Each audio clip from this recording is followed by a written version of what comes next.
Celtics beat. Adam Kaufman, of course, our producer, Evan Valenti, Ian Thomsen, good friend of the program. And Ian, how are you? Hope you're safe. Yeah, I do the best I can, like everybody. But yeah, all the news is good here. I appreciate that. Thank you. So this particular show, and I feel like I need to warn people, right off the hop. But generally, of course, it's a very Celtics-focused show. I mean, no kidding. It's called Celtics.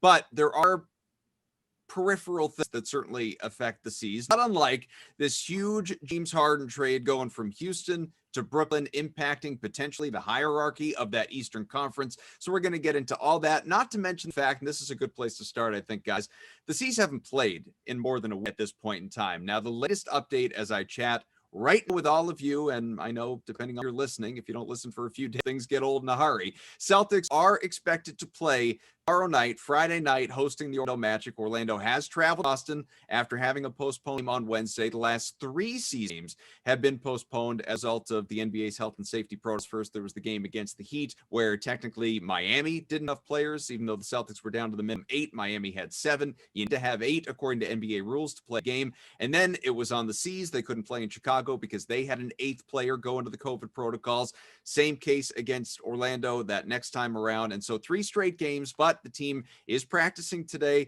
They are getting healthier. There are multiple players that have tested positive. Jason Tatum, Robert Williams among them. So many others that are in the COVID protocols. But, as much as people were all excited to see Taco Fall playing 25 minutes a night and Peyton Pritchard starting and just raining threes like you read about, sees hopefully, and we have no grasp of this as we talk at this moment, but hopefully are going to be a little more equipped for this next game. I just, bigger picture, Ian, with all the postponements, Celtics heavily, one of the teams that has been, at the center of this outbreak within the league after everything went so perfectly in the bubble last year. And this was not totally unanticipated here, if that's even a word. There are a number of games that have been postponed, a number of teams that have been afflicted by this situation. New COVID protocols have been implemented by the league. How close are we to a potential stoppage if this doesn't work over the next couple of weeks? Well, first of all, I'm sure, like you guys, my first thought is just I hope everybody that has caught it recovers from it Mm-hmm. with no long-term effects. You saw what happened with the pitcher from the Red Sox, Eduardo Rodriguez, Sure. developed heart problems, which tens of thousands of people in the U.S. and around the world, they're suffering from all sorts of long-term problems with this disease. So you just hope that anybody that's caught it, that it's not that they're going to be okay, that everybody's going to be all right. That's the first thought. I think that's been a real takeaway from this whole thing is just stabilizing your point of view, what really matters in life, and if everybody is okay, then yeah, that will be a big thing for the Celtics because they have big hopes, big dreams for the season. Um, the way I'm looking at it with the news of the vaccines coming out, there's been a lot of talk about NBA players shouldn't jump the line because of their celebrity or whatever. I'm looking at it from the totally opposite point of view. When Joe Biden comes in as president, he's made it clear he wants to vaccinate as many people as quickly as possible. And he's going to be looking for role models in different communities to try to convince people to accept the vaccine. And we all know the Black communities in the US have been especially vulnerable to this disease. And there's a lot, for very good reason, there's a lot of suspicion about the vaccine in those communities. I wouldn't be at all surprised if the Biden administration goes to the NBA and says, "Can we please vaccinate your entire league right away?" Because how many vaccines would that cost? That would be about 1,500 people, right? 1,000 to 1,500, including 500 players and coaches and other people that work on the edges. And then vaccinate everybody and then send them out and show the public, okay, last time they got through their season, it was in a bubble with no one around. This time, let's see how the NBA does after everyone's been vaccinated. Will games be canceled after they've been vaccinated? I'm guessing they won't be. Um, the NBA has made it clear they're not going to force players or people to accept the vaccine. But even that might tell the story to the public. Look at the people who are vaccinated versus those who aren't, which ones are able to play versus who can't play. I just think the new administration, the Biden administration, they're going to be looking for all sorts of storytelling methods to try to get people to be vaccinated. And this seems like a no-brainer to me. And so I really think that help is going to be on the way relatively soon for the entire league. It just makes sense to me.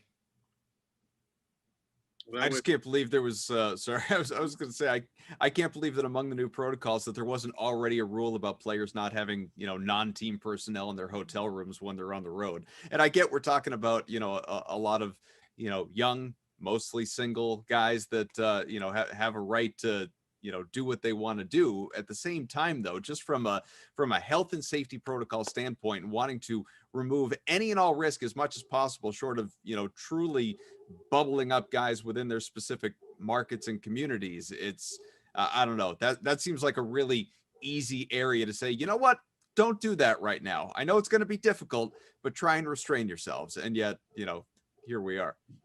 Maybe there was an idea like why write out rules that are absolutely certain to be broken. Right. It's a good point. A lot of history on that subject right there. Yeah. Evan, you were saying. Well, I mean, if you're going to try and vaccinate the whole league, you're probably going to, you know, have to shut it down just so you can have those vaccinations. I mean, this is a two-part process. So it's, and, you know, the black community might be a little skeptical. And I think a lot of people around the country are a little skeptical of this whole thing. Just in terms of like if it works or not, you know, because the process in which these things were rolled out was a little rushed, but for good reason, right? Because we have a massive problem in our hands. I when it comes to a shutdown, I don't know how, you know, plowing through this thing, right, and trying to get like some sort of herd immunity here, or trying to just plow through it because the RSNs, you know, have contractual obligations to the league. They have to do this, you know, they have to show so many games, et cetera, et cetera. I mean, I get all the financial, you know, reasonings behind it.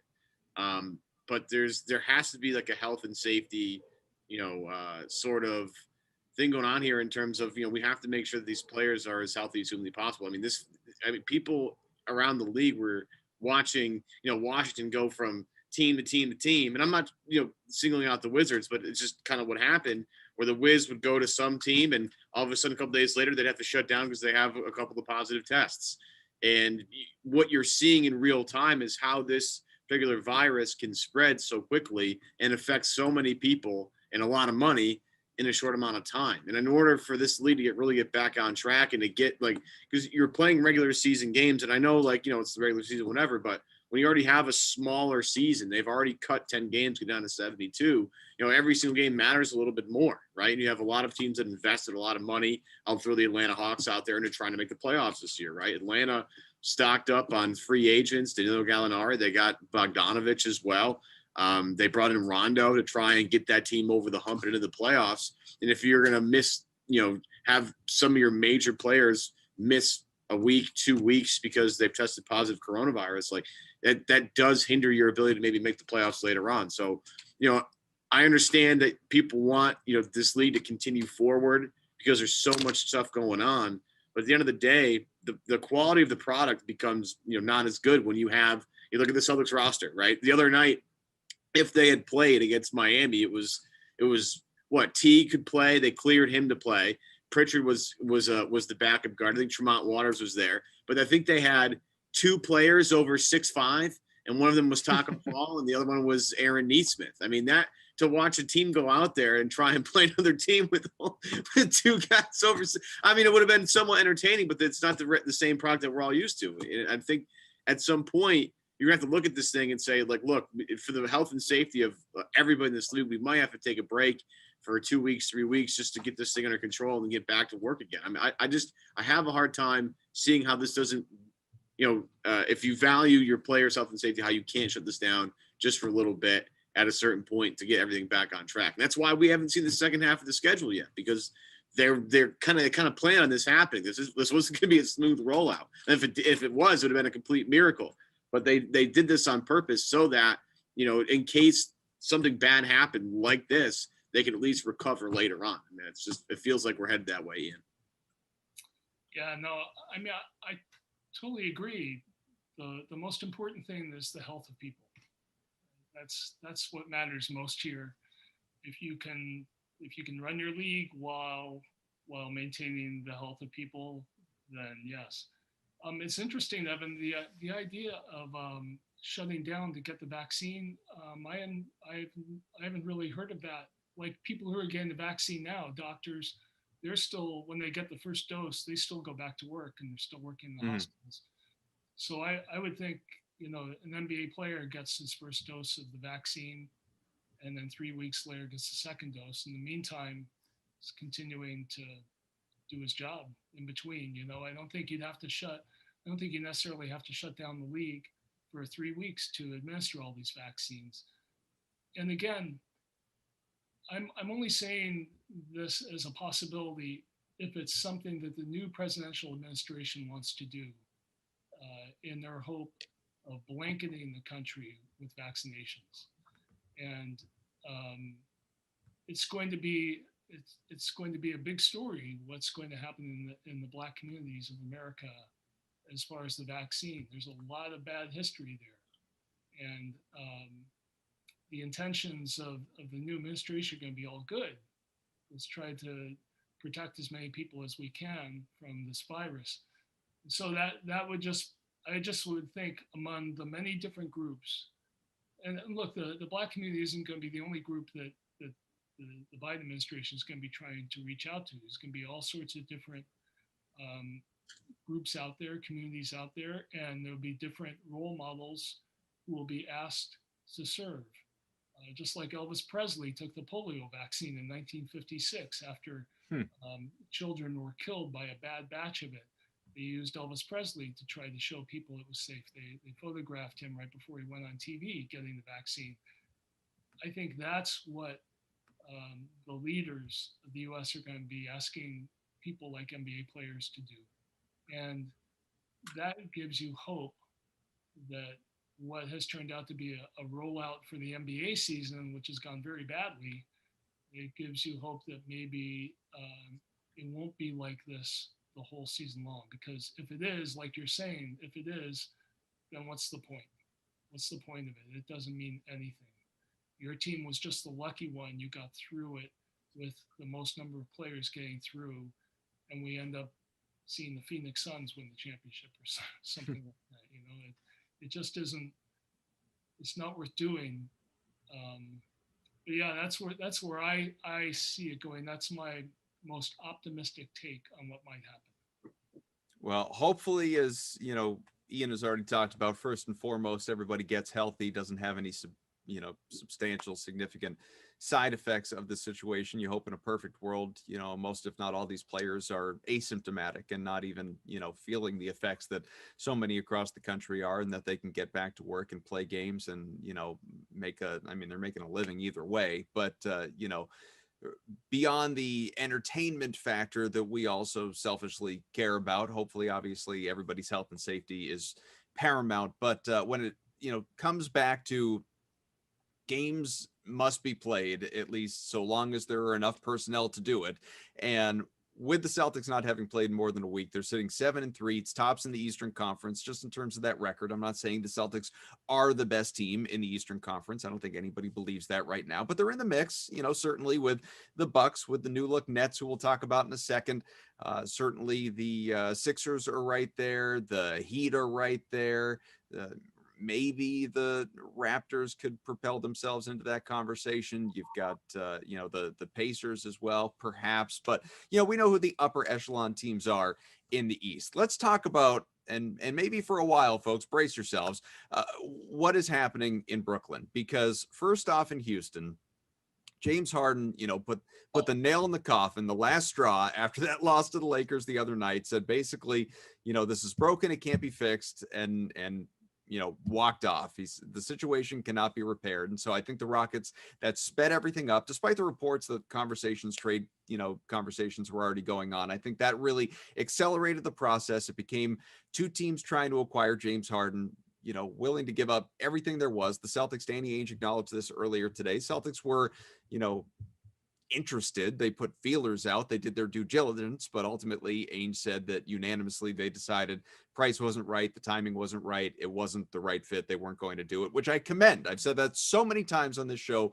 over the last several weeks. You don't need James Harden. Don't chase after James Harden. God forbid you do so and give up Jaylen Brown in the process. So I'm glad the Celtics are who they are and James Harden is elsewhere. He goes to Brooklyn instead of the Sixers. And this is what, Ian, I have been, for anyone that follows me on Twitter, cheap plug, Adam M. Kaufman, I have been rooting for this for months, for James Harden to wind up with the Nets, to give us our own NBA Hard Knocks.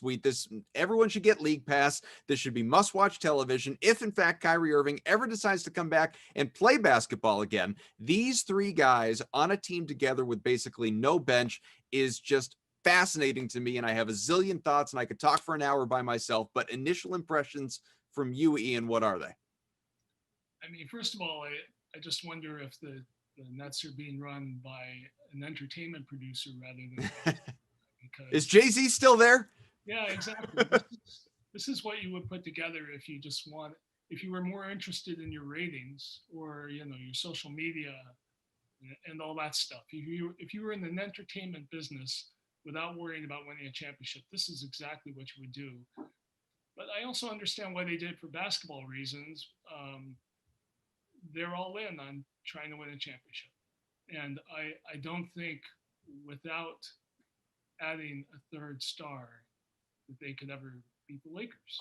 And that's what you have to do. If you're trying to win a championship this year, next year, you're imagining LeBron and Anthony Davis, and really they have very good depth around those guys.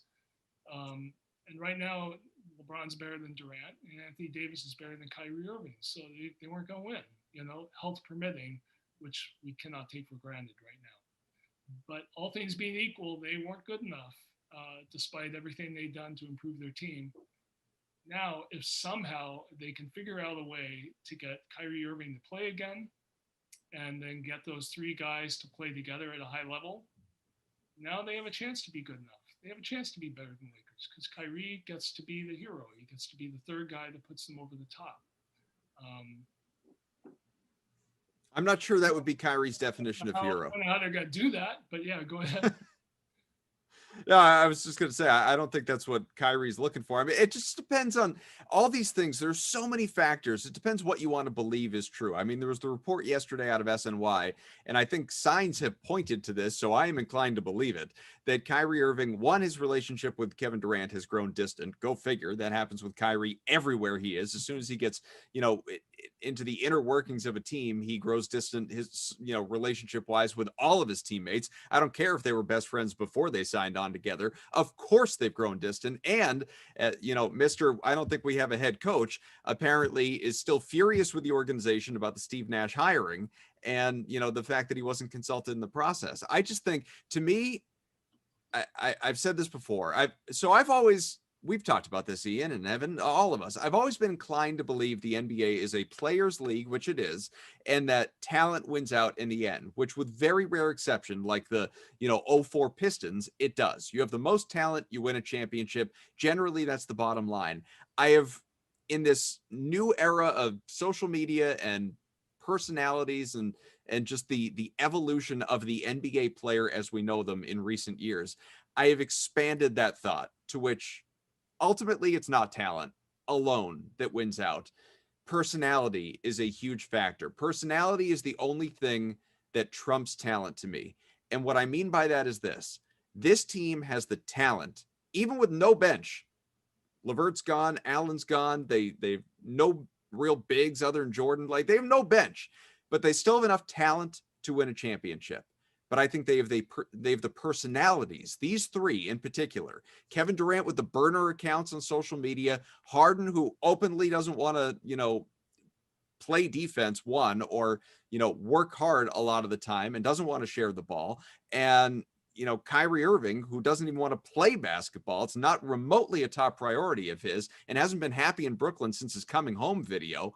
These three personalities could sink this team to the tune of, I think losing in the second round of the playoffs. That is my expectation. I had one person say to me yesterday, I wouldn't be surprised if they lose in the play-in tournament.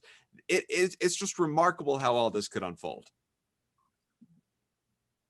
all those things are possible. It could be incredibly bad, and it could work out. Is it going to work out over the course of an entire season? Is it going to be a consistent championship contender all year long, especially with all the disruptions that we're facing right now during the COVID period?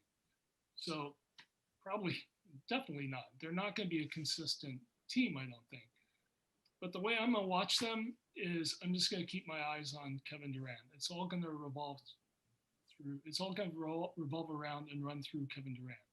This is going to be the test of his life. All this talk that he went to Golden State and just cashed in on a pre-existing championship team, or that when he was in Oklahoma City, he deferred. Russell Westbrook was the strong personality, the strong voice of that team. All that has to change right now. If Steve Nash wants to coach the team, he has to coach it through Kevin. He and Kevin, because they have that relationship. That's why Steve's there in the first place. So the way Popovich, and please forgive me for this correlation, but the way Popovich worked through Tim Duncan, that's what Steve Nash has to try to do with Kevin Durant. And so everything, Kevin, I'm thinking about, we should run this. What do you think? Yeah, I get it, but let's do it this way. Okay. And they agree between the two of them. Steve announces it to the team. This is what we're going to do. And then he trusts Kevin to be the enforcer. Kevin's the one that goes to Harden and says, look, this is what we're going to do.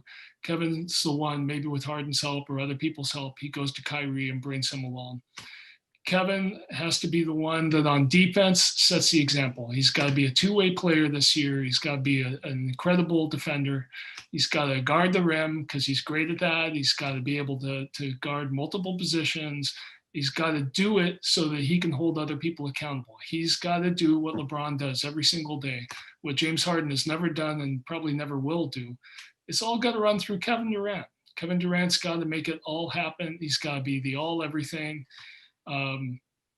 Clearly, with the burner accounts and all that, we know that he hated the way people reacted to his going to Golden State. Well, if you hated that, here's your opportunity. Because no one thinks this is going to work.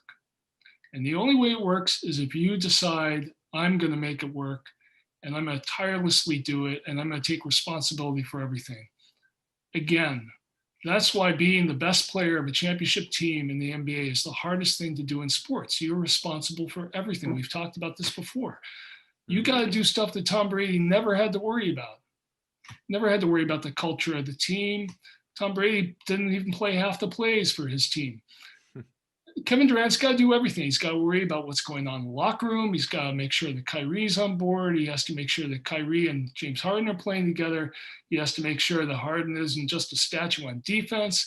He has to keep all the young guys involved. He's got to set the example and do everything he's telling people to do. He has to do first. He has to accept tough coaching from Steve Nash to embolden Steve Nash's position. He's got to deal with the New York media. He's got to make sure that he's not seen at parties with his family, not wearing a mask. He's got to do everything. He's got to do everything for them. And if he does that, then they have a chance. If he doesn't, zero. They have no hope. Yeah, it's going to be a lot about chemistry because, you have all the talent in the world here on this team with three guys that, are all worthy of winning. Well, two guys worthy of winning MVP, and Kyrie has been an incredible, second banana to on a finals team. So it's not like they don't have the talent and the experience to get there. I mean, Durant obviously with the title wins, that's big. But how does this team gel? And you mentioned it, it's really all about Kevin Durant and how he handles both of these guys. And the one thing that I'm curious, you can talk about off the court, in the gym, et cetera, et cetera. These are two high. Is that Danny? Does Danny want to talk? I wish. Danny want to get on the show? I love that. But we have three high usage guys that all need the ball in their hands to be effective. I mean, James Harden's entire, career in Houston is defined by he is the overlord seer of the entire offense. And when James Harden feels like getting the ball, he's going to, but most of the time he's going to take a bunch of shots and go to the free throw line a lot of times. Now you have two other guys that need the ball just as much as Harden does. I mean, again, Durant, you said and I've said this about Jason Tatum, Durant's going to have to defer to guys to get them involved and keep them engaged in the game. But at the end of the game, they have 3 guys that can close, or maybe 2.5, depending how you feel about Kyrie. But Kyrie's a great closer. In terms of, who takes the final shot. I mean, it's going to take sacrifice. Howard Beck wrote an article, I think, last week detailing the sacrifice the 08 Celtics made, right? Ray Allen, that's not what he signed up for, but he had to do what he had to do to win a championship, right? Can these guys make a sacrifice mid-season to gel and make sure that, at the end of the day, the W is the most important thing? I mean, I don't know. I'm fascinated how this team's going to work. I mean, the bench stuff, they might get killed on the glass in a lot of games. You look at that team in LA, they won last year primarily because of their size. I mean, they had a bunch of bigs between JaVale McGee and Anthony Davis and Dwight Howard, and they had sparing minutes to other places, but they could go big and still beat teams. And this team's going to face, some bigs eventually that can take advantage of that. So from a chemistry standpoint, I'm concerned. From on the court standpoint, I'm concerned. It's going to be fun as hell to watch, like no question about it. It makes them the favorite, quote unquote, to come out of the Eastern Conference. But you're entrusting Kevin Durant in a role that maybe he's not all too comfortable with. And Steve Nash has never coached a year in his life to handle this whole thing. And I'm not totally convinced it is going to work out, especially when you have other teams that have a little bit more chemistry, although they don't have as much talent. So this is kind of the ultimate chemistry versus talent thing. But I am thrilled that it happened because, for the content solely. I mean, the internet yesterday was unbelievable, and all the segments that have come out of it, today and, for the next couple of days are going to be tremendous. And that's just, and the game hasn't been played yet. When they finally play together, the content's going to be even better. So from a content standpoint, I'm thrilled, but I don't know if it's going to work. And they're throwing a lot of eggs into a basket, because if it doesn't work, Houston owns every pick they have, So 4 future picks and 4 pick swaps also. Yeah, it was the haul. Yeah, it better work, because if it doesn't, this is catastrophic for the Nets. Ian, just building off what Evan's talking about, and obviously we want your thoughts. I just don't know. Like Evan said, the great article by Howard Beck about, players, superstars needing to defer, and Ray Allen having to do so, more than anybody else on that team, but all 3 did. But the thing was, there was that common goal. Garnett, for all the years that he dominated in Minnesota, he didn't win a title. He didn't win anything more than individual awards. Same for Pierce in Boston, same for Allen in Milwaukee and Seattle. This trio is different. Kevin Garnett has won multiple championships. This isn't the same Kevin Garnett who left Oklahoma City. Kyrie Irving hit the biggest shot in NBA Finals history, arguably, or one of them anyway. He has won a title, and he has long since proven and stated basketball is not the most important thing to him. And James Harden, I'm just not sure that ultimately he defines his, what will eventually, already is a Hall of Fame career, based on whether or not he has a ring. And so I just don't know how these 3 come together, ultimately, who defers, who sacrifices on an individual level, and how they find that common goal, other than trying to prove people wrong. But I'm not even so sure they hear the noise of we need to prove people wrong, because I think they probably believe it's going to work. Yeah, it's the lesson of that 2008 Celtics team, and it's the perfect example, is that it all has to be intentional. It has to be their number one focus. I mean, from the very start, the first time Doc Rivers, he told me the first time he got them together, the first thing he talked about was respecting each other and not worrying about your own stats and deciding what the priority is. And he talked about it every day. He never let it go. He always talked about it. Garnett came out and said, this is Paul Pierce's team. Paul Pierce is the captain. This is his team. And he made sure that Paul Pierce was the leading scorer. He made sure that he deferred to him in terms of scoring. It just went on and on. They went on that duck boat tour, and before they'd even started playing, to get them thinking about what the goal is and how they were going to do it. And even then, I remember being in the locker room with them. I think it was the second round against Cleveland, and they had yet to win a road game in the playoffs. And you could just see the daggers flying between the eyes of Ray Allen and Kevin Garnett. that night after they'd lost yet again in Cleveland. And, we all look back on that as such a glorious season for them. And it was all kumbaya and all that stuff. But it wasn't. It was really hard. And that was after they'd been focused on all the time. So, I mean, you're totally right. I mean, who knows if this is going to work? The default position should be that it isn't going to work. And it's only going to work if they really work hard to make it work. They make it their number one focus. And that to me is why it all has to start with Durant. If he doesn't take charge, they have no chance of making it work. I will say this though, as far as a trade, if you think about the draft picks, I don't think they gave up that much, really, because okay, the swaps of picks, Houston is going to be bad for quite a while. I mean, it's clear their owner is in a bad financial position right now, and they've just dumped a ton of salary, and I would think they're going to keep doing this. So I just think that they're in a position where when it's time to swap the pick, Houston's probably not going to want to swap. Well, I think the question is, to your point, like the picks aren't going to be that good if this works and Brooklyn is good. But, we're talking about the next couple of years. What does it look like 4 and 5 years from now when some of that pick flexibility or inherited picks still exist? What is Brooklyn going to look like? Because obviously, last time around, it was very different, in trading for an aging Kevin Garnett and a Paul Pierce. And I think if nothing else, this is a reminder of how bad that deal was with what they gave up in that package. That flamed out in a hurry. I don't know how quickly I don't think this is going to work in terms of championship expectations, really, but how quickly is it all going to combust? That is very pertinent to the draft picks. No, you're right. Down the line, it's like those big baseball contracts, right? Albert Pujols, at the end, or even maybe Mookie Betts for all we know. At the end, Sure. You're going to regret those signings. And at the same time here, they're going to regret it. But clearly they're all in and they're operating on this new NBA timeline that exists for every team but the Lakers or the Celtics. The Celtics have their young stars locked up for a number of years, which is unusual in the league today. The Lakers, they know probably that those two guys aren't going anywhere, but everyone else in the league, when they get stars together now, they're looking at a short window because it is combustible and volatile, and you don't know how long these guys are going to stay together anymore. So, they're all in. They have to make it work this year, next year. It could all go away and they could be left with nothing. If those guys do leave after 2 years, because the Nets gave away so much, they're going to have tons of cap space and they are going to be in New York and they were a destination for these stars. So maybe they're thinking we could recruit more stars.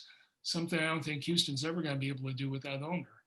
So I can just see from their point of view how they probably have some kind of algorithm going on in their head where they said, okay, if we're able, even if it doesn't work out, if we're able to replace those guys, maybe the draft picks don't really hurt us so much. They're going to be mid to late round picks every year, ours, and they're not, and the Rockets probably aren't going to want to swap. And so they gave up Karis LeVert, Jared Allen, and a bunch of draft picks that aren't really worth much. And they believe in their ability to transform guys who weren't picked high into players, which is the story of their success. It's why right now the odds makers say that the Nets are ahead of the Celtics. Even though the Nets got bamboozled on that trade with Danny, they're still somehow ahead of the Celtics. So they probably have a lot of confidence in themselves that they can overcome just about anything. So, Ian, some people would probably like us to be done with the Nets. We're not done with the Nets yet, because while we have glossed over it, we have mentioned it, we haven't really taken a deep dive into it. And I only want to go so long on this, but Kyrie Irving, who is Danny Ainge and Brad Stevens must be thrilled that he is just no longer their problem. Quite frankly, is the simplest way I can put that. Steve Nash has to be beside himself that 12 games, 11 games into his head coaching career, he's being asked questions about whether Kyrie Irving, who's not injured, is going to come back and play again this season, period. The guy has just gone AWOL, breaking NBA protocols, off, having massless birthday parties, lavish gatherings for his sister. And the guy he is off the map, obviously. And we knew that that was always a possibility, but this thing has gone south in record time, even for Kyrie Irving for his time in Brooklyn. Now that he is finally paired with Kevin Durant, who missed all last season due to his injury, what I'm wondering is this Harden trade, because there were reports a couple weeks back that he was not in favor of James Harden trade. Is this going to bring him back any faster? Does this drive him away any faster? Will he play again this year? How does this unfold with Kyrie Irving? Well, I think it's a good guess that they probably hated being held hostage by Kyrie Irving's absence and his future, what he's going to decide. So they said, we have Kevin Durant here, and he wants us to trade for James Harden, and the owner in Houston wants to unload salary and all the rest of that. So let's do that. And now we're no longer subservient to Kyrie Irving. Like we can go forward with James Harden and Kevin Durant. But the bottom line is they have no chance to win unless Kyrie comes back. So at least, they gave Durant what he wanted. They maintained the relationship with him. They have 2 stars. So if Kyrie never comes back, they'll be representative. They'll have a chance. They should make the playoffs. And but if they want to go far, if they want this to play out the way they all dreamt it would, they're going to need Kyrie to come back. I have no idea the psychology of Kyrie Irving. I have no idea what his circumstances are right now. If there's actually a real thing driving this absence, or, a real serious thing, probably not based on pictures of him and his family party, but you just never know. But maybe they have an idea that they just wait for him to return. That it's a little bit like Phil Jackson saying to Dennis Rodman, go on to Las Vegas for a few days, get your head right. I don't want you to do while you're there. When you come back, I'll expect you to play whenever that is, which is a true story, right? That's what happened. And they won the championship that year with Dennis Rodman as one of their key guys. He did come back. So there's all sorts of stories here. This has more of an ABA kind of overtone to it than just about anything we've seen lately. ABA times 10 when you think about how much more money there is in the NBA now than there was in the ABA back then. But back then there were all sorts of ABA stories, right? About crazy things going and guys disappearing and unexplained absences and talents that had no moorings. So we've seen this before in other venues. This one just happens to be not happening in Memphis or Minneapolis. This is happening in New York City with 3 of the more enigmatic stars in the NBA. So it's just the beautiful makings of a script, right? It's a Hollywood treatment where like you say what's going on in the 2-paragraph proposal, and the producers are all leaning forward wanting to know what happens next. Say to them, I'm not going to tell you. I'll let you know in June what happens next. Yeah. And they're like, and that's what we're all going to be like. We're all going to be leaning forward, waiting to find out what's going to become of this. And it's going to be fascinating. And for the NBA and for the league overall, it can't lose. No matter what happens, people are going to be paying attention. The only people that have something to lose here are the Nets. And, no one's really cared much about the Nets anyway. It's not like there are a lot of fans of the Nets out there. So we just get to watch this as uninterested parties. Yeah, the one thing with Kyrie, and again with Adam, like I'm thankful that this is no longer too much of a headache for Celtics fans anymore. But this Kyrie thing, and if he wants to be a social justice advocate, I have no problem with that. I mean, that's using your platform for a good reason. Trying to advocate for different, for the betterment of communities. That's phenomenal. I mean, I applaud that. But you do have an obligation to your teammates, an obligation to your team to let them know what's going on. And the longer that we don't hear from Kyrie, and Sean Marks wants to, I've had conversations with Kyrie, I keep those private. That's good on Marks. Obviously, want to ruffle that relationship. Steve Nash, doing the same thing, similar lip service. But Kyrie owes his team and his teammates an answer as to what he's doing, what he's been doing. And if it is because, stuff at the Capitol has invoked him to go out and try and take a different stance on social justice stuff, again, I applaud him for that. That's okay. But you also signed a contract to play basketball. And that, you're getting paid handsomely to do so. Now, if you want to forfeit that contract, the money that he's going to forfeit, and that gets donated to great causes, then again, this ends up being a positive thing. But if Kevin Durant teamed up with Kyrie Irving to go play in Brooklyn, and Kyrie's going to be AWOL, and they go out and trade for Harden, and Kyrie doesn't come back and play, then this is an absolute, again, cataclysmic failure for the Brooklyn Nets. As Ian said, you will not win a title with just Durant and Harden and whatever they have left. I mean, I love Landry Shamet. Joe Harris is a great shooter, but that's just not going to get it done. Never mind against the Lakers, against a lot of teams in the Eastern Conference, right? So, Kyrie at some point has to come out of his, radio silence here and just tell everybody what's going on. And if he's communicated that with his team privately and they want to keep that private, fine. But, the longer he sits out and doesn't do anything and doesn't come back to the team, the more resentment I think builds. And, at some point, if you're Durant, it's like, I came back from an Achilles injury, to team up with you in Brooklyn to try and win a championship. And if you're not going to be, you're going to bail on me already. Then, what the hell am I here for? Durant has every option in the world at his disposal. He can go anywhere. Everybody would clear cap space. If Kevin Durant's like, hey, I want to go play here, everybody would be like, all right, we're going to get rid of everybody else and bring in Kevin Durant. So, again, Kyrie, his passion for social justice is phenomenal. I applaud that. But at the end of the day, you have to, if you want to play basketball, you have to step on a court.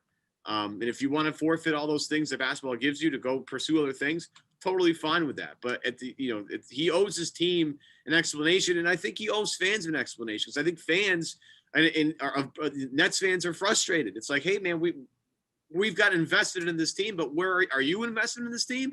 Fans should have asked that question. Your GM and your coach should have asked that question. It feels, frustrating. But once again, here we are, the very interesting case of Kyrie Irving and his, I hate to put it this way, but flakiness. He's a little flaky, and his personality is that way. He might be aligned in certain things, and I applaud that. But flaky personality sometimes, in an organization in a sport like this, it just doesn't make a lot of sense. And again, Brooklyn will go nowhere without him. So somebody has to tell Kyrie, like, hey, like, we need you. If we don't have you, we're sunk, and that's it. Yeah, it's got to be Kevin. Kevin's got to be the one to tell him. The fans, Kyrie comes back and hits a three to win the game. All will be forgiven. He won't go. Fans will be fine with him. Fans are just as fickle as Kyrie. Yeah. I mean, they just want the performance. Yeah. The big difference between Kyrie in Boston and Kyrie in Brooklyn is that in Boston, he was the best player, and they were hoping he would be the leader.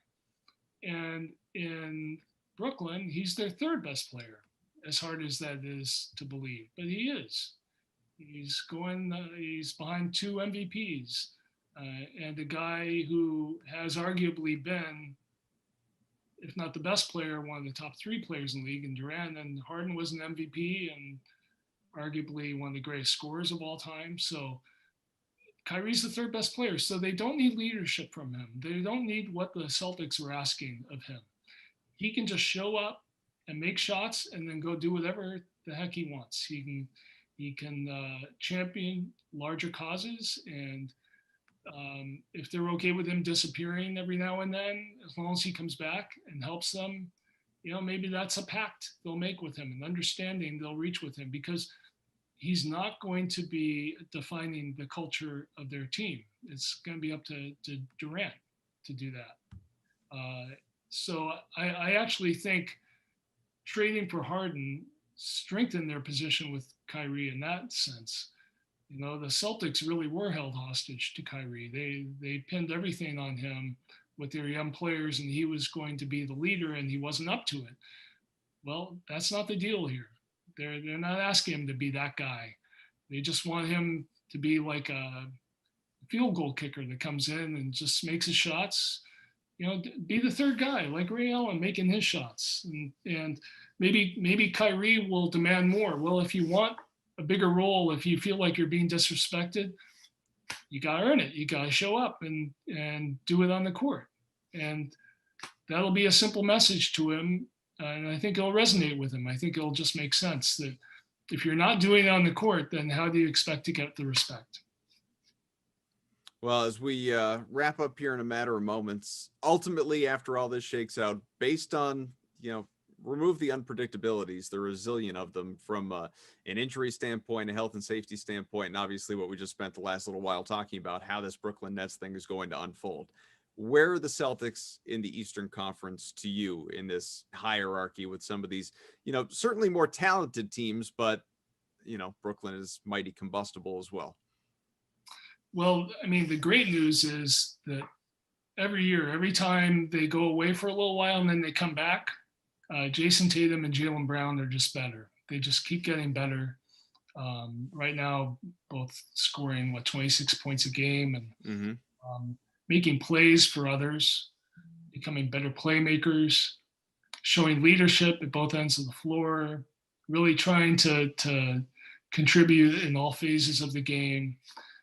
They're playing like they're much older than they really are. And they're not done improving yet. They're going to keep getting better. They'll be better next year than they are this year. They're 24 and 22. So they're just going to keep getting better. And that's really promising.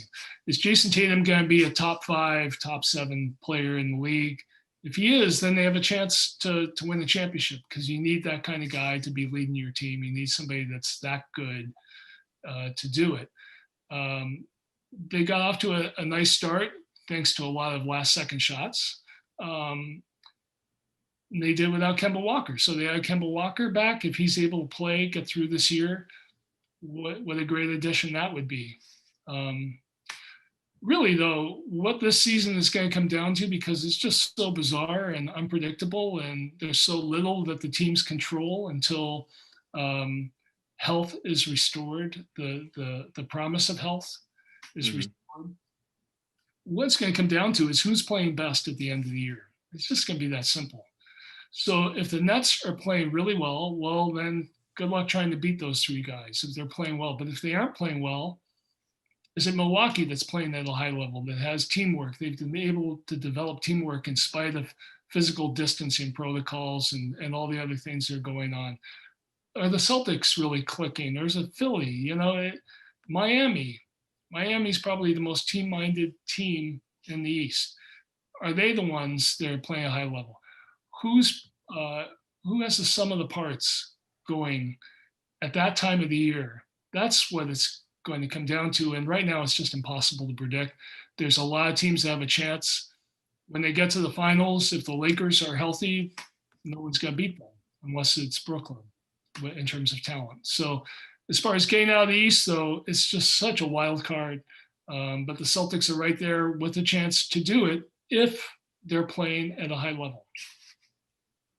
Well, I know we went Nets heavy today, folks, but how can you not? I mean, that trade totally shakes up the landscape of the conference, and certainly there are a lot of direct Celtics tie-ins to that. I think all of us probably, I think I'm speaking for all of us pretty easily, are maybe relieved that James Harden isn't a member of the Boston Celtics right now, at least pending what that trade would have looked like. But based on reports that were out there for a little while, I just don't see how he would have been an upgrade, even with his talent, based on what Boston would have had to lose in the process. And so here we are, the march toward actually finishing this season continues. As we know, health and safety, it's paramount. That takes precedence over all else. And hopefully, a question marks in that department won't require a stoppage. I know people want to watch games, but league has to do what it has to do to keep everybody as safe as humanly possible in this very unpredictable time. But at the very least, there's no question, Evan, Ian, this game is wildly entertaining, and this league is wildly entertaining, and it just never stops. I mean, you wake up yesterday, it's basically the NBA trade deadline with all those moves going around. It was great. Yeah, I loved it.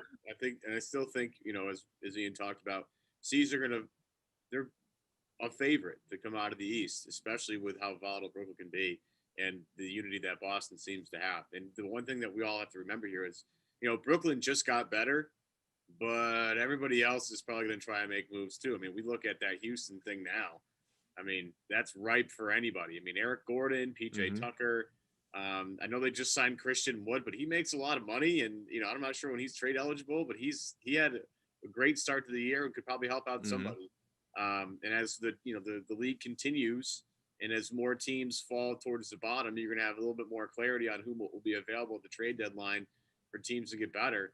I mean, Brooklyn made their pitch now because James Harden basically was just like, I'm out of here. And Philly and Brooklyn both tried to acquire him. Obviously, Brooklyn gets it done, but everybody else can get better too. And so, you look at Boston and what they could potentially offer to get somebody and the pieces they already have. I mean, that's an attractive place in terms of competing for a title. They have as good of a shot as anybody, I think, as long as Kemba's healthy. I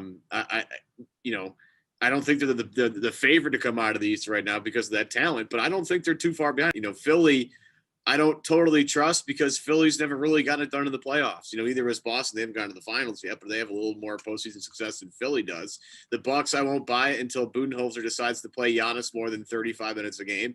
And we've seen Mike Budenholzer's teams in the past, wither away in the postseason. And then we have the Miami Heat, who continue to, play good team basketball. Those guys will get better. They'll make a trade because Pat Riley's going to find somebody. So, as we sit here after the day after the James Harden trade, and we say Brooklyn's the top team, which they are, I don't think the gap is that big right now, and it could be even smaller after the trade deadline with the way that some of these teams can make moves. So I'm as much as I want the league to maybe shut down and get their health straightened out, I cannot wait to see how this year unfolds because again, the East has gotten even more interesting, and it was already interesting before this even happened. So I'm pleasantly excited for the rest of the year. Well, this was fun, fellas. I'm just looking at some of the media availability today. Brad Stevens talking about this will be a season of curveballs. Well, yeah, last year, at least, bubble life, after the March stoppage and once they picked up, and here we are again. It's going to be this way for a little while. Ian, always great having you on. We really appreciate your expertise, your experience, your knowledge, your insights. It's a treat for us every time. So thank you for hopping on. Thanks for having me. By the way, I wouldn't have minded seeing James Harden on the Celtics. Well, we'll have to save that for the next time. Just as long as it didn't cost them Jaylen Brown, right? Jaylen and Jason, yeah, and because I think they could have played together. Boy, in another world. We'll hook up the video game and simulate it. For Ian Thomsen, for Evan Valenti, I'm Adam Kaufman. Thanks for joining us. This has been Celtics Beat, and good news, at least as things stand right now. Next time we chat, Celtics will have played some games. We'll be able to talk about those. Till then.